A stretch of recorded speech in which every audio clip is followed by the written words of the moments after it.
जय Shri Ram. Welcome to English learning classes. और इसमें हम अभी तक नाउन पढ़ चुके हैं, पार्ट्स ऑफ स्पीच पढ़ रहे हैं, उसमें हम अभी तक नाउन पढ़ चुके हैं। अब इसके बाद प्रोनाउन जानते हैं।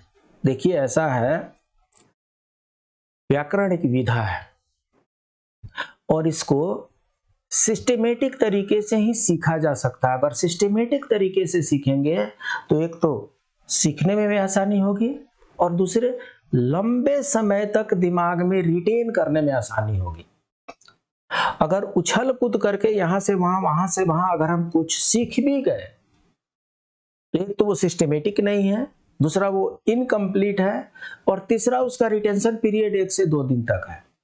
और अगर अच्छी तरीके से ग्रामर सीखेंगे तो वो स्मरण शक्ति में, स्मरण जो यहाँ पर हार्ड डिस्क है यहाँ पर प्रिंट हो जाएगा and it will be in your mind for longer duration, quite longer duration, 20 year, 30 year, 40 year. You will not forget. So that is why I am going one by one gradually. So after completing noun, we are shifting to pronoun. So first we will try to understand what is pronoun. तो सबसे पहले हम हिंदी में समझते हैं। क्यों?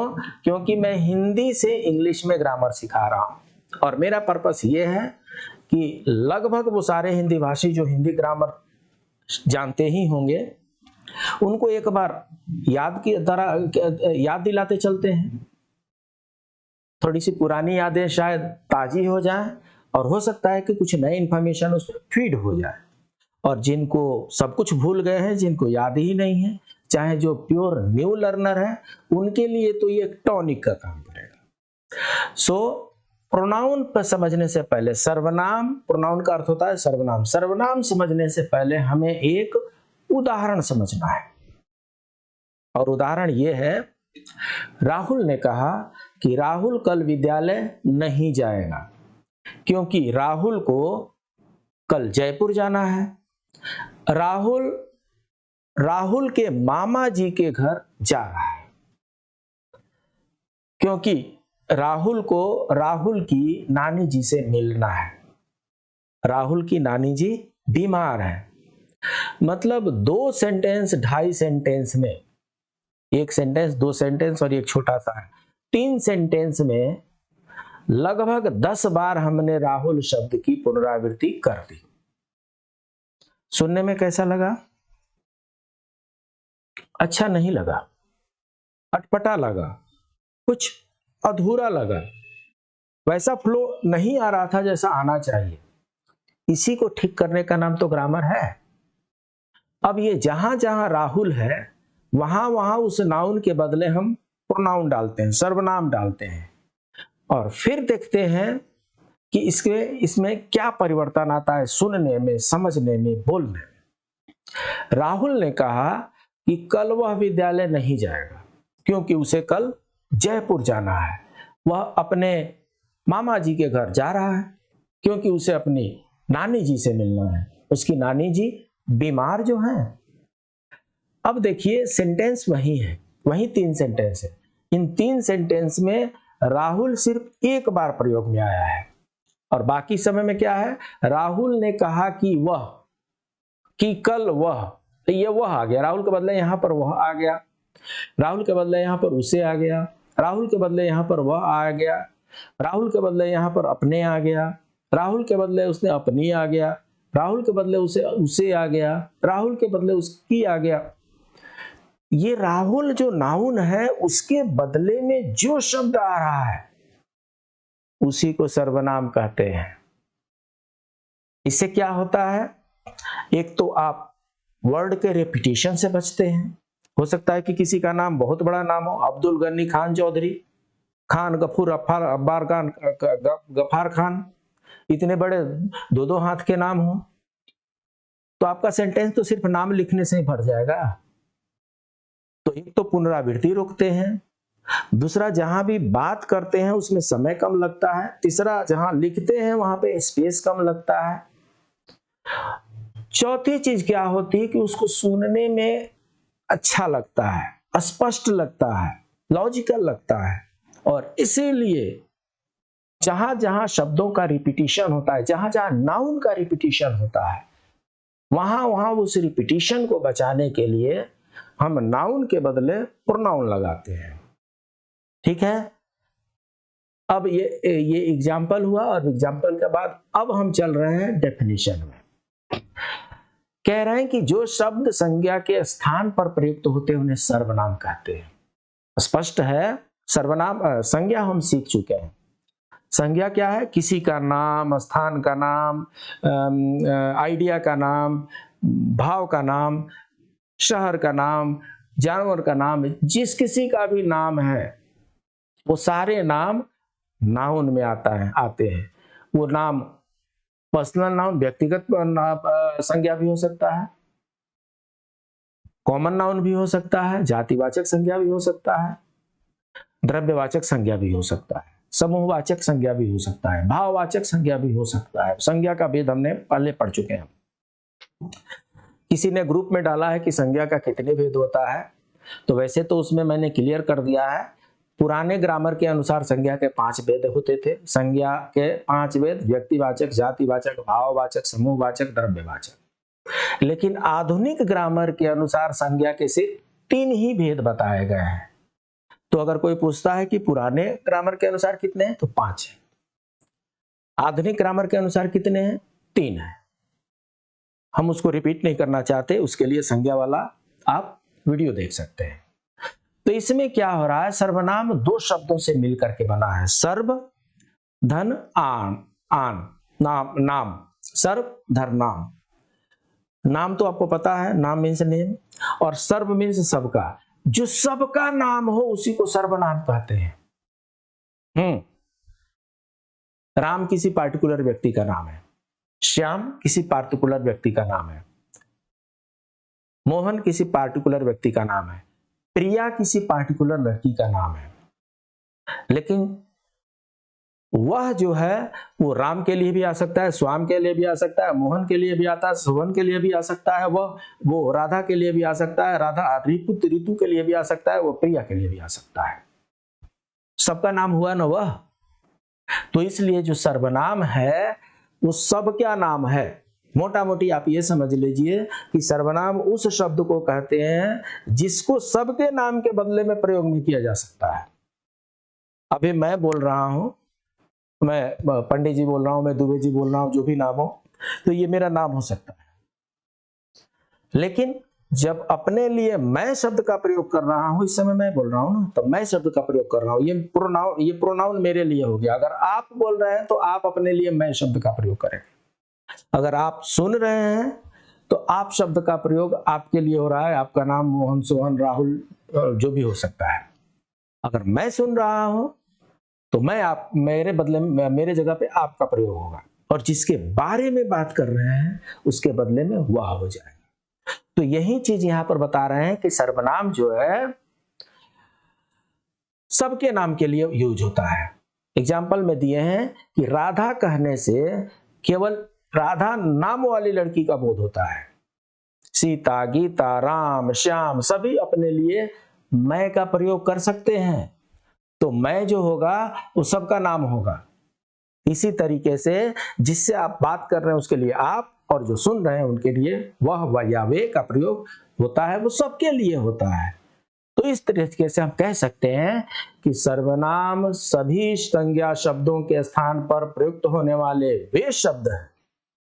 थोड़ा सा विवरणात्मक इसका डेफिनेशन, इससे पहले हम डेफिनेशन यही देखे थे कि जो शब्द संज्ञा के बदले में आता है उसे सर्वनाम कहते हैं। अब थोड़ा सा व्याख्यात्मक डेफिनेशन देख लीजिए।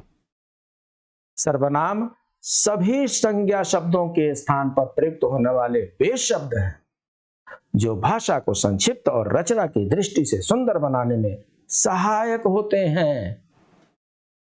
तो इसलिए सर्वनाम का अध्ययन अत्यंत आवश्यक है। हिंदी में सर्वनाम के 6 भेद बताए गए हैं। हिंदी में सर्वनाम के अलग भेद होंगे, संस्कृत में सर्वनाम के अलग भेद होंगे, इंग्लिश में सर्वनाम के अलग भेद होंगे, लेकिन हम समझेंगे हिंदी के द्वारा ही, इसलिए हम हिंदी के सर्वनाम की भेदों की व्याख्या यहाँ पर कर रहे हैं। पहला है पुरुषवाचक सर्वनाम। पुरुष पता है ना, व्याकरण में पुरुष में मर्द और औरत नहीं आता। पुरुष मतलब जितने भी व्यक्तिवाचक संज्ञा है, चाहे वो राम हो और चाहे सीता हो। तो इस तरीके से पुरुषवाचक सर्वनाम वो सर्वनाम है जो व्यक्तियों के नाम के बदले प्रयुक्त होता है। जैसे मैं, मेरे बदले प्रयुक्त हो रहा है, आप, आपके बदले में प्रयुक्त हो रहा है, वे, उनके बदले में प्रयुक्त हो रहा है। तो ये सब पुरुषवाचक सर्वनाम है। मुझे लग रहा है कोई कंफ्यूजन नहीं होना चाहिए। पुरुषवाचक सर्वनाम सिर्फ और सिर्फ व्यक्तियों के नाम के बदले में प्रयुक्त होता है। और ये पुरुषवाचक सर्वनाम गिनती के हैं, हम आगे आपको बताने वाले हैं। उसके बाद से निश्चयवाचक सर्वनाम। आपने लोगों को ये कहते हुए तो सुना ही होगा, थोड़ी सब्जी लाना, थोड़ी रोटी लाना, थोड़ा सा चावल लाना। ये थोड़ा क्या है भाई? हाँ, 5 दिन बाद आना, साल भर पहले की बात है। नहीं, साल भर पहले की नहीं बात, कुछ समय पहले की बात है। वो 5 दिन वाला भी एग्जाम्पल यहाँ पर नहीं सुन बैठेगा। तो हाँ, ये निश्चयवाचक सर्वनाम है। तो निश्चय सर्वनाम है 5 दिन बाद आना, 5 दिन पहले की घटना है, 1 महीने पहले की बात है, 100 साल पहले की बात है। तो जब भी आप एग्जैक्ट टाइमिंग का वहां पर यूज करते हैं, निश्चय है कि आप यही चीज यूज कर रहे हैं, उसमें आप 100 के बदले 100 ही होता है, 100 के बदले 99 और चाहे 101 नहीं होता, वहां पर निश्चयवाचक सर्वनाम कहा जाता है उसको। और अनिश्चयवाचक सर्वनाम वो होता है जो सेंटेंस पैटर्न तो वही है, लेकिन वहां पर निश्चित शब्दों का प्रयोग न करके अनिश्चित शब्दों का प्रयोग किया जाता है। जैसे 5 दिन निश्चय हो गया तो कुछ दिन पहले की बात है, 1 साल निश्चयवाचक हो गया, कुछ समय पहले की बात है। सालों पर अगर कोई बोले कि 100 साल पहले की बात है, ये निश्चय हो गया, वर्षों पहले की बात है, ये अनिश्चयवाचक हो गया।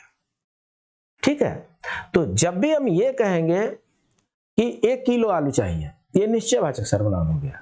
और जब भी हम कहेंगे थोड़ा सा आलू दे दो भाई, ये अनिश्चयवाचक सर्वनाम हुआ।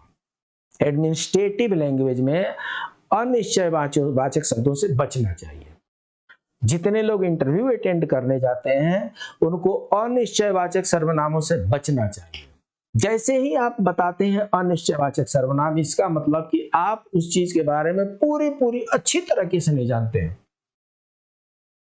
यही कोई लगभग 2-4 साल पहले की बात है, यह अनिश्चय हो गया। कुछ समय पहले की बात है, ये सब अनिश्चय हो गया। बोलिए ना साहब, 11 बजे की बात है, 10 बजे की बात है, 30 दिन पहले की बात है, ये 10 साल पहले की बात है, ये निश्चयवाचक हो गया। और जैसे ही हम कहेंगे कुछ समय पहले की बात है, कुछ देर बाद आना, थोड़ा सा खाना लाना, थोड़ा सा क्या बोलिए, 4 रोटी लाना, है ना। तो जैसे आप बोलेंगे कि 4 रोटी लाना, निश्चयवाचक सर्वनाम हो गया। और जैसे बोलेंगे कि अनिश्चय मतलब कुछ रोटियां लेकर के आना, ये कुछ क्या है, श्योर नहीं है, 1 चाहिए कि 2 चाहिए कि 3 चाहिए कि 4 चाहिए। सो लाने वाले के मन पे डिपेंड करता है, उठा करके 10-20 लेकर के चले आए। तो ये अनिश्चयवाचक सर्वनाम हो गया। संबंधवाचक सर्वनाम, तो ये सारे सर्वनाम जो संबंधों को बताते हैं संबंधवाचक सर्वनाम कहते हैं। इसमें जो पुरुषवाचक सर्वनाम है उसी को कन्वर्ट करके बनाया जाता है। जैसे आई है, आई को जब हम संबंधवाचक बनाएंगे तो माई कर लेंगे। This is my book, this is my mobile, this is his mobile, that is their books. So ऐसे करके हम क्या करते हैं, उस सामान से उसका संबंध स्थापित करते हैं। ये एक पोसेसिव केस में भी आता है। इंग्लिश में इसके कुछ और भी तरीके हैं। प्रश्नवाचक सर्वनाम, सीधी सी बात है, क्या, क्यों, कैसे, कहां, कब, ये जितने भी प्रश्न पूछने वाले शब्द हैं इनको प्रश्नवाचक सर्वनाम कहते हैं।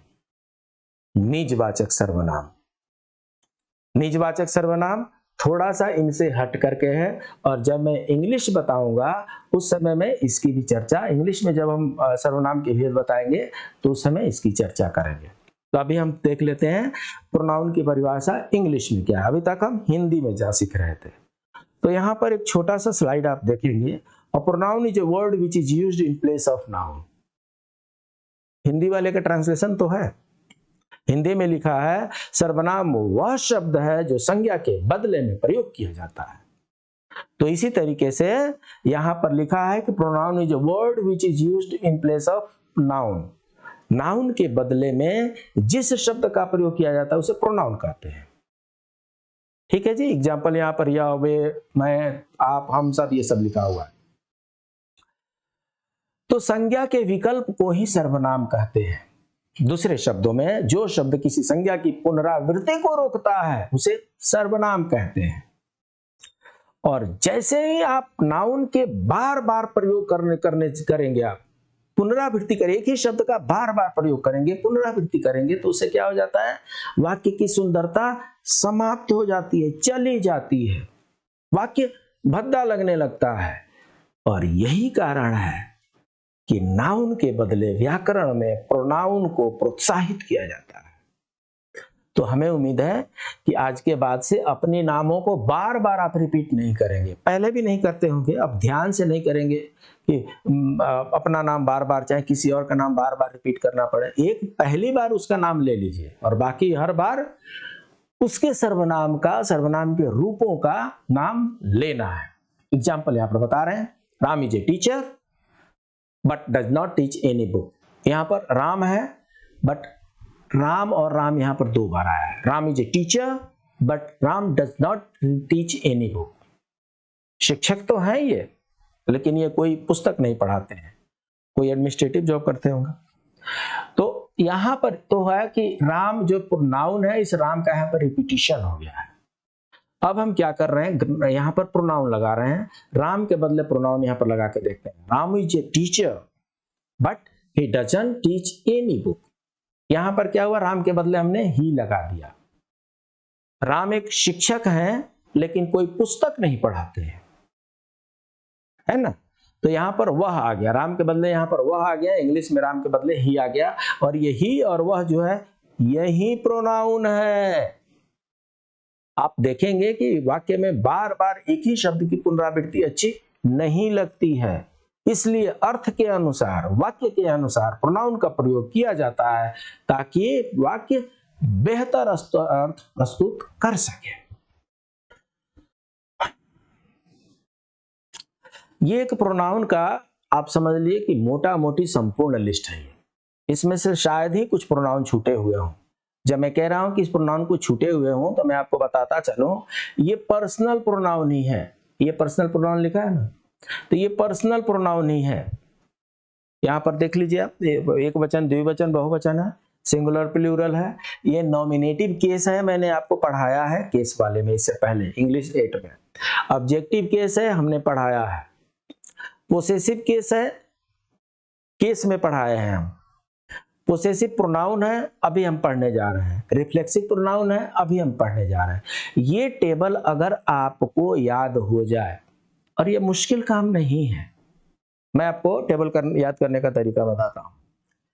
ऐसे आप एक टेबल बना लीजिए और इसमें इन सब का नाम लिख लीजिए। ये नाम लिख लेना है। लिखने के बाद से अब आप देखिए, जब आपको मैंने पर्सन सिखाया है, पर्सन मुझे लग रहा है कि ये इंग्लिश 6 या 7 क्लास में है, देख लीजिएगा उस वीडियो को।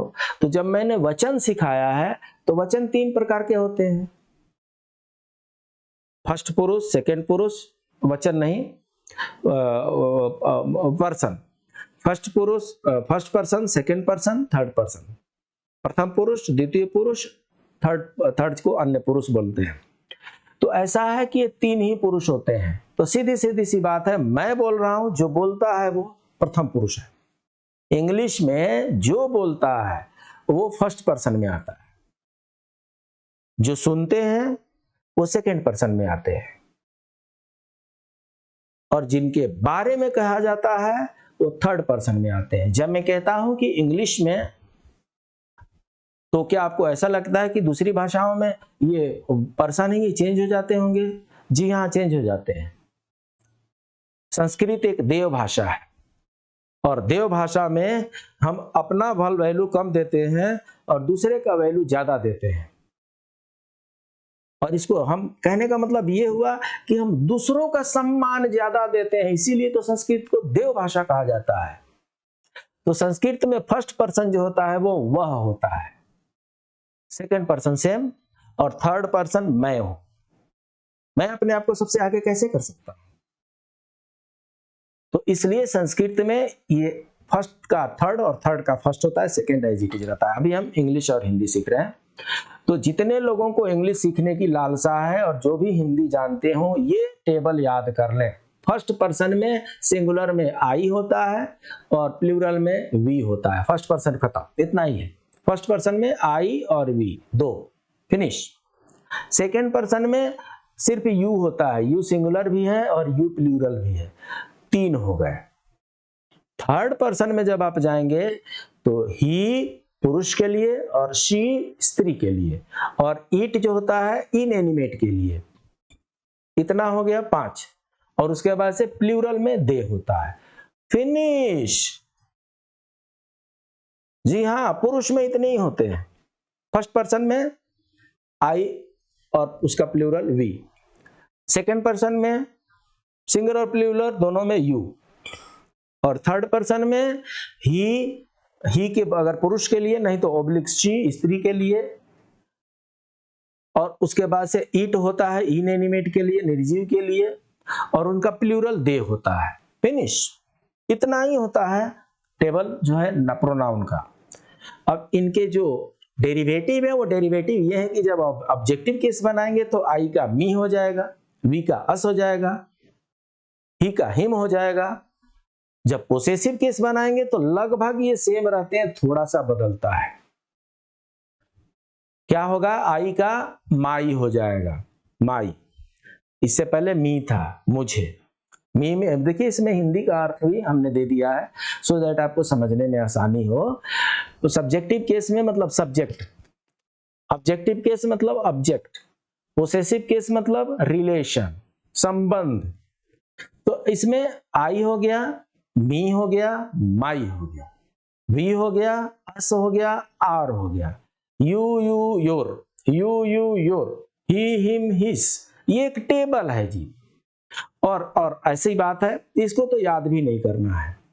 जो भी ऑब्जेक्टिव में है, ऑब्जेक्टिव नहीं तो पोसेसिव, ऑब्जेक्टिव नहीं छोड़ दीजिए, पोसेसिव में जो कुछ भी है, पोसेसिव ऑब्जेक्टिव मिक्स करके है एक्चुअली, तो पोसेसिव ऑब्जेक्टिव में मिक्स करके उसमें सेल्फ कर दीजिए। ये माई से my plus self, my self, our plus self, our self, your plus self, your self, her plus self, her self, its plus self, its self. तो इस तरीके से इसमें सिर्फ दे लगाकर, सॉरी, दे का क्या होता है? देयर, देयर में दे का क्या होगा? देम सेल्फ हो जाएगा। तो इसमें सिर्फ सेल्फ लगाइए, ये रिफ्लेक्सिव बन जाएगा। इसकी प्रैक्टिस आप करते रहिए। ये मैंने आपको एडवांस में इसलिए बताया है क्योंकि इसके बाद हम प्रोनाउन का टाइप्स, प्रोनाउन के कितने भेद होते हैं उनको हम समझेंगे। और मुझे लगता है कि अगर ये आपको कंठस्थ हो जाता है तो आगे आने वाला जो लेसन है वो बड़ी सुगमता से समझ में आएगा। अगर ये आप कंठस्थ कर लेते हैं, इसको क्या कीजिए, 2 बार देख करके लिखिए। तीसरी बार बिना देखे 1-2 गलती होगी, चौथी 5वीं बार गलती नहीं होगी। लिख करके प्रैक्टिस कीजिए याद करने का, खूब बढ़िया से याद हो जाएगा। ये कोई मुश्किल काम नहीं है, इसकी प्रैक्टिस करते रहिए। अब हम इसके बाद मिलते हैं अगले क्लास में, तब तक के लिए जय श्री राम।